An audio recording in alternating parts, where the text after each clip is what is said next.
Welcome back to Susie Snacks. This is where I give you bite-sized information which becomes your cocktail for success. I'm Susie Carder and I'm excited to share this content with you because it is tax season and we're getting ready.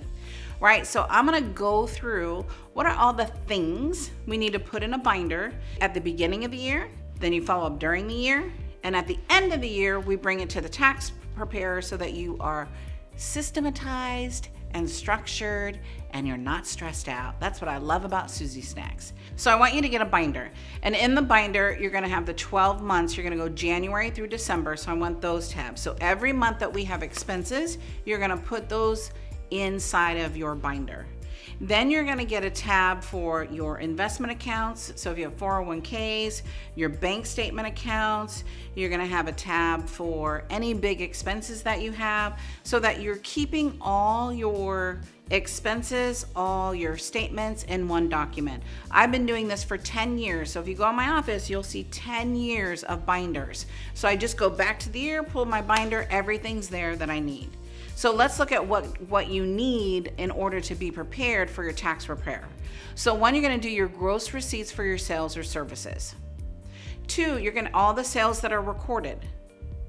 Number three, if anyone did any returns, right, or you did refunds, we wanna have that together. You want your business checking and savings account with your interest, and you want to bring those statements. And then if you have other income, you want to bring that. So your other income might be dividends, other income might be alimony, other income might be another job or revenue stream, whatever that might be.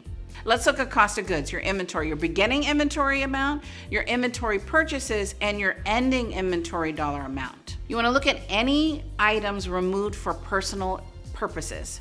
Materials and supplies. You want to take that out because we can't write those off or claim those. Let's look at our expenses, right? So these are going to seem obvious, but sometimes we get overlooked. Our advertising, our phone, our landline, our cell phones, anything related to business. Computer and internet expenses, transportation, travel expenses, local transportation, mileage for business trips, right? A log of receipts for public transportation, parking, and tolls. Travel away from home, your airline, your mileage that you drove, your Uber expenses, your hotel expenses, your meals, your tips, your taxis, right? And the tips for the taxi. When you go into the hotel, if you're paying for internet connection, commissions paid to subcontractors, right? And then you'll file your 1099 forms. We talked about that in another Susie Snack. Right? We want to look at depreciation. We want to look at the cost of the first date of business that you use your asset, and we want to record related to personal expenses during assets. We want to look at the sales price of any assets sold, your business insurance, your casualty and loss insurance, your errors and omissions, and anything else. Now, if you don't know what these mean, that's okay. You won't have to compile them.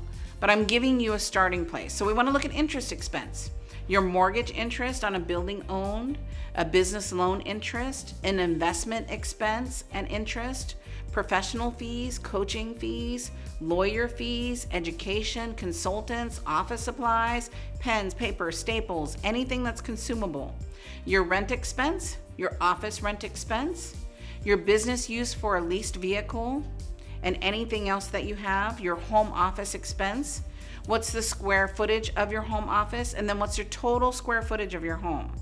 And then what hours of use are you in there?